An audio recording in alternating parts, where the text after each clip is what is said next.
Recibimos a la doctora Enrico para escuchar su intervención. Doctora.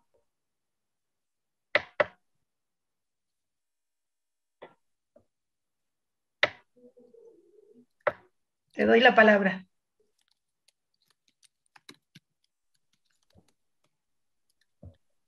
Bueno, nuevamente un gusto, muchísimas gracias por la invitación, reiterar a todos los organizadores, es un placer compartir este espacio de diálogo aquí, en especial con Judith. Así que bueno, les comento un poquito cómo pensé la intervención, nuevamente Grat. Dice que la conexión es inestable, ¿está bien? ¿Se ve bien? ¿Se escucha? Me da un mensaje. Sí, sí, Juli, te escuchamos. Perfecto. Les decía que había pensado un ejercicio de una cierta perturbación del dispositivo académico en mi presentación en relación con las interrupciones a cierta tradición, ¿no?, textual, gramatical, lexical y demás con la que trabajamos en el espacio académico. Entonces, por un lado, le pedí a Marieta, que es la presentadora, hacer como un despliegue de una dimensión de la presentación, donde juegan materias textuales, distintas materias textuales en acto, por un lado, esta presentación, y por otro lado, la lectura, que voy a iniciar ahora, que es un poquito más conceptual, con la idea de, bueno, este ejercicio justamente, de traer un ejercicio de una práctica de lectura, de escucha, de algún modo que despliega diferentes espacios o zonas de intervención, ¿no?, que están interactuando en un mismo momento, en un mismo espacio, que sería la presentación de este panel. Bueno, lo que pensé básicamente para hoy es traer una reflexión sobre, bueno, el título se denomina Horizontes críticos de lectura, reescritura, transformación del mundo contemporáneo desde la mirada de género feminista, queer, y algunas lecturas en particular en relación con el campo pedagógico, digamos, ¿no? Y como lo han conceptualizado desde hace décadas, y lo voy a leer porque por una cuestión de cumplir con el tiempo, que es bastante limitado, voy a leer este texto y a pedirles que se centren en la voz, mientras Marieta va a estar proyectando algunos otros textos e imágenes, ¿no?, que dialogan con esta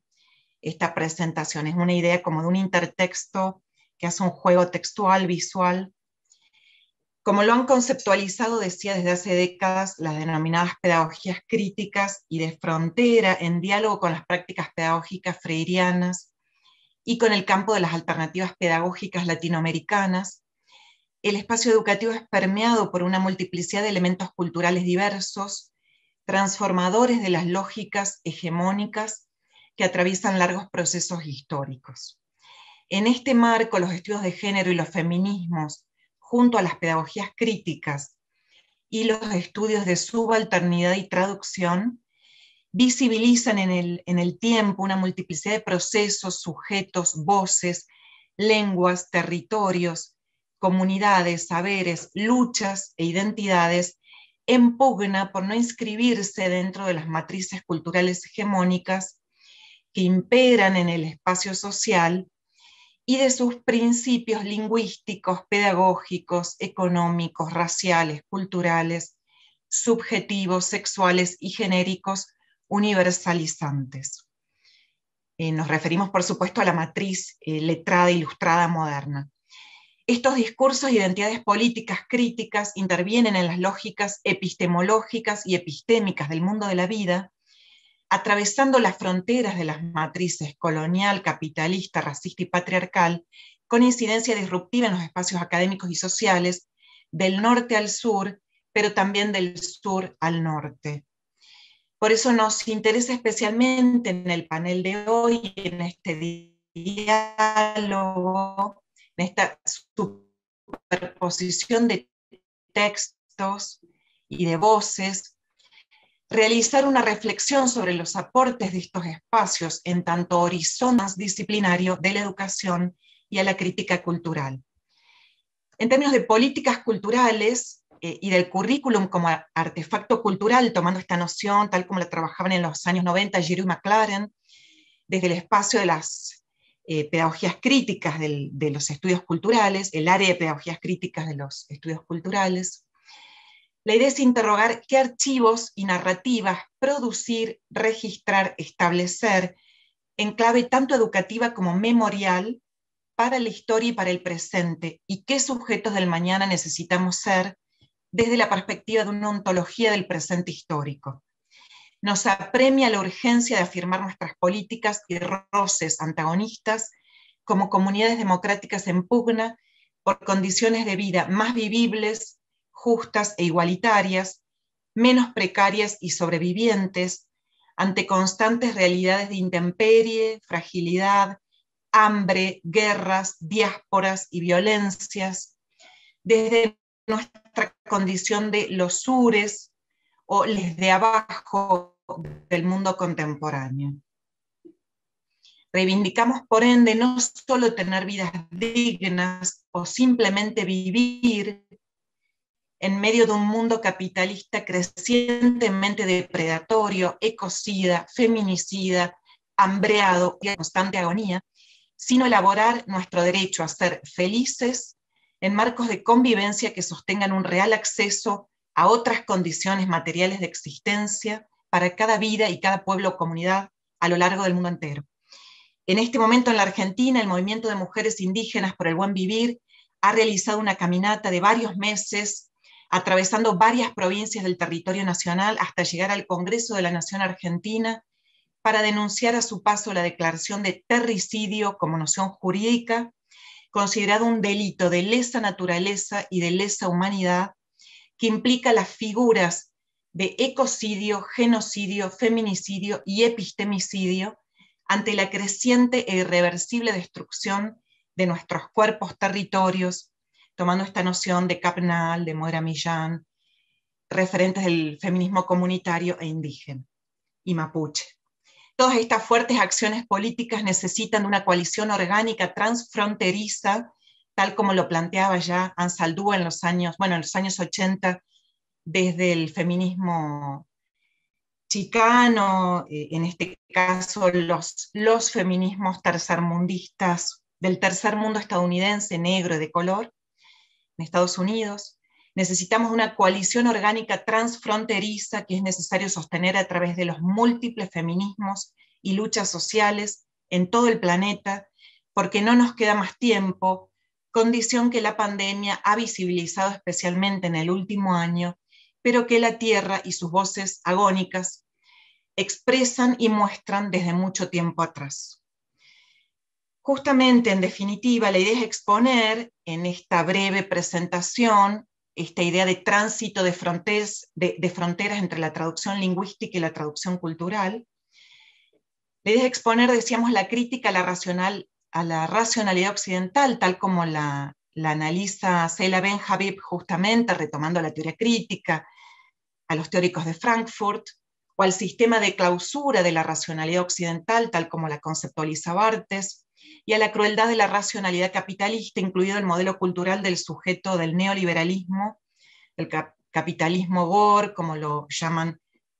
Sajak Valencia, Valeria Flores. Cómo se expresa en la crítica feminista que retoma las herencias, cartografías y genealogías de sus luchas a través de reivindicaciones, movimientos, enfoques, improntas, olas, que es necesario, por supuesto, establecer y analizar teóricamente en todas sus diferencias y especificidades en la historia. O sea, este cruce entre movimientos feministas y estudios de género. Tal como lo expone Patricia Calefato, la repetición en el corazón metropolitano de lo que la teoría postcolonial define como traducción cultural, es decir, de la confrontación antagónica y violenta en el campo del lenguaje entre dominadores y excluides o subalternes, fue visibilizando en la gran escena académica y social mundial en las últimas décadas las complejas relaciones entre el poder lingüístico, cultural, material y sus efectos en el orden del discurso. En tal sentido, el efecto de repetición en la diferencia marca la diferenciación en tanto discursividad específica y antagonista, origen de la identidad. Y esta práctica se revela como alteración, límite o amenaza de las identidades hegemónicas sedimentadas en el cuerpo social. Pensamos justamente esta noción del cuerpo como texto o la vida como texto en Barthes, y también tal como la analiza Valflores, desde los feminismos queer. Por tanto, el sesgo o la insistencia de lo singular, particular y propio oprimido, local, en la ruptura, desplazamiento e interrupción de las dinámicas de identidad universales, es el punto de partida para analizar los antagonismos sociales que enfrentan la pulsión de muerte del poder euro-norte centrado, capitalista, androcéntrico, colonial, patriarcal, extractivista y predominantemente blanco, en lo que Derrida denomina el falogocentrismo occidental. Tanto la teoría política contemporánea como el análisis de los discursos sociales atravesados por el postestructuralismo, el pensamiento de la deconstrucción y la crítica cultural insisten en la función de los antagonismos como límite del orden social, dado que la diferencia en tanto principio ontológico identitario,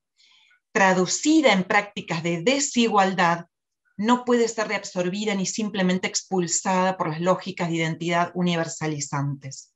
En este marco, la praxis feminista busca insistir en la frontera de sus desujeciones posibles frente a las violencias históricamente sedimentadas en los sistemas de organización de la vida que atraviesan el orden discursivo hegemónico global, invisibilizadas y silenciadas desde la propia lógica tanatopolítica de sus necropolíticas.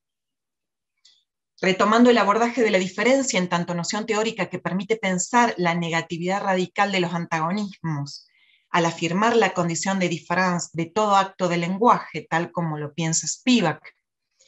tomando Derrida, y la conflictividad de toda inscripción y alteración significante en su propia existencia, nos detendremos en la particular discursividad de los feminismos queer del sur, a través del vivir entre lenguas, retomando a Anzaldúa y la noción también de Molloy del entrelenguas, sobre todo Gloria Anzaldúa y Valflores, en una comunidad deslenguada y cosida de relámpagos. Es el nombre de uno de los textos de los libros de Valflores, tomando estas nociones de Anzaldúa, el entrelenguas, la deslenguada, la proletaria del lenguaje, lenguas de fuego, lengua cosida de relámpagos. Valflores, retomando Jorge La Rosa, dice que la lectura constituye un encarnizado trabajo de despojamiento, mientras en el interior de las bocas, de nuestras bocas, oscurece. De este modo, oscurece de hambre, ¿no? Por ejemplo, o de no poder hablar. De este modo, intenta romper con las gramáticas coloniales y con la dimensión del daño provocado por las violencias de la ley del lenguaje y del canon letrado moderno, racista y patriarcal, y esa interrupción provoca nuevos textos y mundos posibles. Temblorosa aparece la lengua bastarda y bárbara que abre el gesto del habla reivindicando su condición de bastarda, mestiza, mal hablada, del discurso propio entre voces y lenguas de comunidades ancestrales y próximas que hablan por nuestra boca. Cita de Valeria Flores: fiestas mínimas de la lengua interrumpen el impulso letrado y se vuelven otra piel de escritura. El gesto de la interrupción, que es uno de los títulos de uno de los recientes libros de Valflores,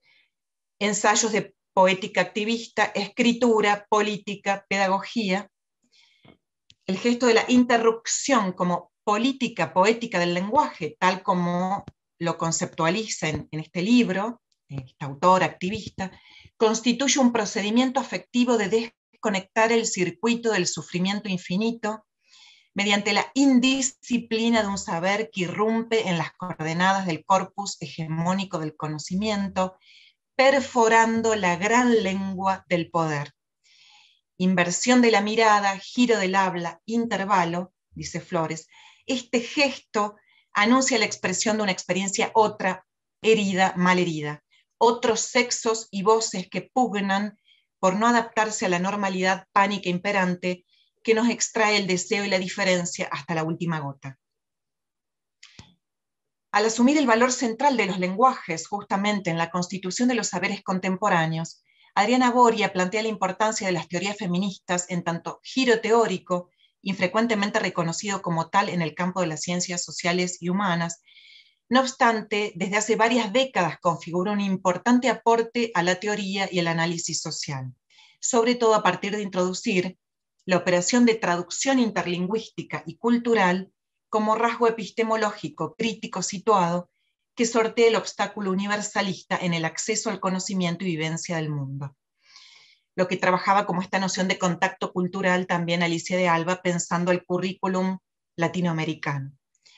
Por su parte, Nelly Richard destaca la importancia del punto de vista feminista en la teorización de la división de género, en tanto marcación de la diferencia sexual en términos de poder y subordinación, en el contexto de crítica a las epistemologías de las ciencias sociales y humanas. En tal sentido, remarca los valores centrales de la teoría y la epistemología feministas, sobre todo en relación con el cuestionamiento que realizan, en primer lugar, al sistema de institucionalización académica que canonizan las disciplinas, postulando una mirada transdisciplinaria y transfronteriza frente a escenarios, territorios y realidades diversas. En segundo lugar, por la importancia de su situacionismo en la elaboración de un conocimiento discursivamente historizado y corporizado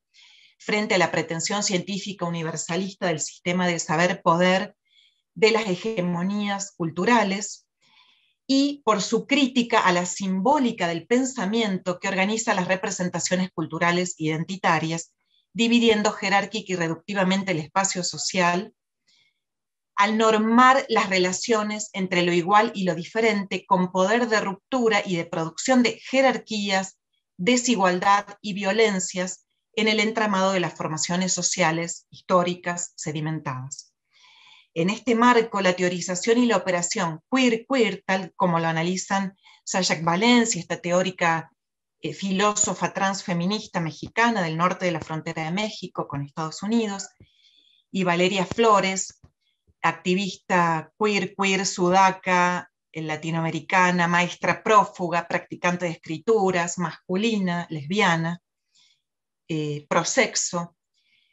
La operación queer abre tajos en el pensamiento euronorte centrado y falogocéntrico, asumiendo las derivas de comunidades y subjetividades descentradas, distópicas, diaspóricas, disidentes y perturbadoras del canon cultural de la matriz colonial, heteropatriarcal, capitalista y racista, que ha restringido los universales derechos humanos a unos pocos privilegiados en el mundo entero. Sajak Valencia sostiene que si lo queer no es una identidad, retomando la noción de parole de queer, tal como fue pensada y enunciada por Paul Preciado en el contexto de la teorización sobre el movimiento y las multitudes queer en Estados Unidos por parte de referentes claves como Judith Butler, Teresa de Lauretis y F. Sedgwick, en todo caso puede definirse como un proceso de autocrítica radical y de crítica a la sociedad y a sus categorías absolutas como, entre otras categorías absolutas y binarias, lo masculino y lo femenino. Recordemos que frente al universal mujer y la predominancia blanca de los feminismos negros y de color del tercer mundo estadounidense y la teoría queer, pero la primera teorización de queer, sobre todo de Anzaldúa, y luego también como la retoman Audre Lorde, Bell Hooks, y la teoría queer inciden justamente en dislocar los marcos normativos heterosexistas mediante una crítica radical de la identidad y de sus múltiples opresiones, como también lo analiza María Lugones. En este mismo sentido, Flores inserta e injerta heteroglosias en sus lecturas de Anzaldúa, Lugones, Butler, Preciado, de Lauretis, Wittig, afirmando su escritura de lesbiana no mujer, en discusión también con el feminismo francés de la diferencia, lejos de las luces de las grandes metrópolis centrales y de toda sustancialización o esencialización femenina y feminista en el habla y en la escritura, es decir, en el cuerpo sexuado. Deslenguada y mal hablada, transfronteriza, se asume sudaca y queer en pleno y constante estado de convulsión de las políticas y poéticas corporales y sexuales que atraviesan otras lenguas, territorios, epistemes y eróticas convivientes. Desplegando un texto bastardo que desvía las interdicciones de la lengua hegemónica, piensa cómo opera lo queer y qué efectos performa en un régimen de escritura contra la ley binaria del lenguaje y del género. Reescritura que produce la diferencia en la repetición, fantasmando y realizando otras materialidades de la letra, del significante y del cuerpo como territorio y manifiesto de disputas. Cuerpo y cuerpo social, cuerpo sexual, cuerpo social. Al abrir y dislocar el régimen de transparencia heterocomunicacional, la semántica, la sintaxis política, la gramática binaria, la doxa social, afirma una escritura bastarda, es una cita, como palimpsesto dialógico que no encubre los momentos de ambigüedad, leyendo el mundo en pleno temblor para significar y ensayar con otros mundos y existencias posibles. Cita: contra las lecturas queer de las prácticas artísticas y políticas que lo sitúan en las cercadas geografías porteñas o del norte yanqui y europeo, estableciendo paradójicamente un nuevo canon del desvío y la subversión, efecto del circuito metropolitano que reinstitucionaliza por conducto académico nuevas formas de dominio internacional, aquí se disputa lo queer, dice Flores, frente a lo queer, anglo, digamos, como localización de la disconformidad con las hegemonías no solo identitarias, sino también geopolíticas. Instando incluso la descolonización del canon queer, sudaca, una vez que es reabsorbido instrumentalmente por el mercado semiótico y por las modas sociales y académicas, Flores cita a Maciel Richard ante las resonancias de ¿Quién puede hablar?, de Spivak, desde los márgenes mismos, territoriales, simbólicos y políticos, del queer del sur del mundo, pensando, por ejemplo, en las comunidades villeras y las identidades marrones del sur, o los llamados barrios marginales, periféricos, marginados, pobres, que están fuera del mapa social, los nadies, como los retrató Pino Solanas, nuestro querido Pino Solanas. La cita de Maciel Richard en Flores, me interesa también este intertexto tal como dialoga en el texto de Interrupciones, en su libro Interrupciones, es: la oposición entre representación, en el sentido de abstracción, teoría, discursividad y experiencia, concreción, práctica, vivencialidad concreta, afirma la desigualdad de poderes trazada entre quienes presentan los códigos de figuración teórica que dotarán a sus objetos de estudio de legitimidad académica y los sujetos representados o representades por dichos códigos, hablados por su teorización de la otredad, sin mucho acceso a los beneficios institucionales de la teoría metropolitana, ni derecho a ser consultados sobre la validez de las categorías que los describen, nombran o interpretan. Subvertir esta dicotomía de poder requiere producir teoría local, conocimiento situado, discurso y conciencia situacionales que generen un desequilibrio de funciones en el interior de la repartición hasta ahora dividida entre el proliferar latinoamericano de las diferencias como excedente de irracionalidad o barbarie y la función de quienes están encargados de producir la narrativa de la restitución del orden, de la civilización, que el latinoamericano usará para otorgarle a cada diferencia un lugar clasificable e interpretable. Lo queer como territorio complejo, dice Flores, inasimilable y heterogéneo de lecturas y escrituras, de feminismos críticos y de la disidencia sexual, resiste las políticas del nombre y la representación de lesotres, mostrando las heridas y las cicatrices cometidas sobre nuestros cuerpos e identidades. Hace comunidad entre lenguas como forma de curación cultural, desde los bajos fondos, diría Foucault, para intentar comprender la complejidad de las relaciones de poder y de producción de la vida, de modo de poder intervenir críticamente en ellas, a través del desmantelamiento de los dispositivos de género y sexualidad que regulan el capitalismo neoliberal, cuestionando por ende desde las prácticas feministas radicalmente las distinciones y desigualdades raciales, sociales, de género, sexuales, corporales, en los modos de producción de las subjetividades de la civilización neoliberal. Voy cerrando. Escritura que no sutura la identidad ni el sentido, el gesto queer de traducción transcultural, desde otras voces y otras lenguas en diálogo, interrumpe el poder de las definiciones y políticas hegemónicas y se ubica en el hueco mismo del habla sin nombre, del que han de emerger nuevas afecciones y pasiones en las tramas de comunidades menos hostiles.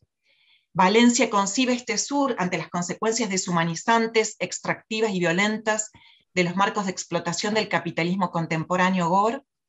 como un Juli, es el tiempo. Sí, voy cerrando. Por favor. Como un posicionamiento crítico y no solo como un emplazamiento geopolítico, donde a causa de las lógicas impositivas del capitalismo voraz, el mundo y sus poblaciones están deviniendo sur todas sus poblaciones de forma cada vez más acelerada.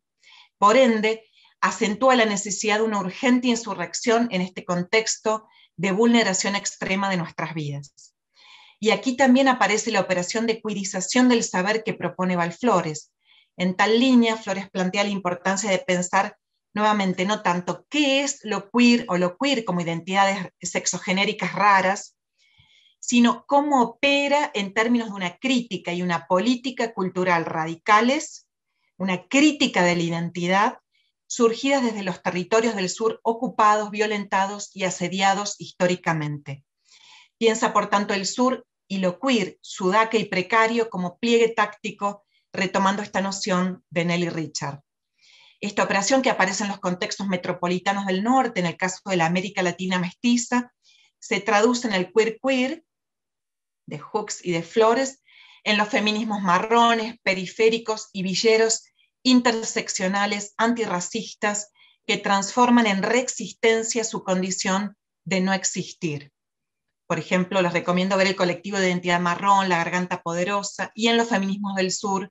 comunitarios, indígenas y populares.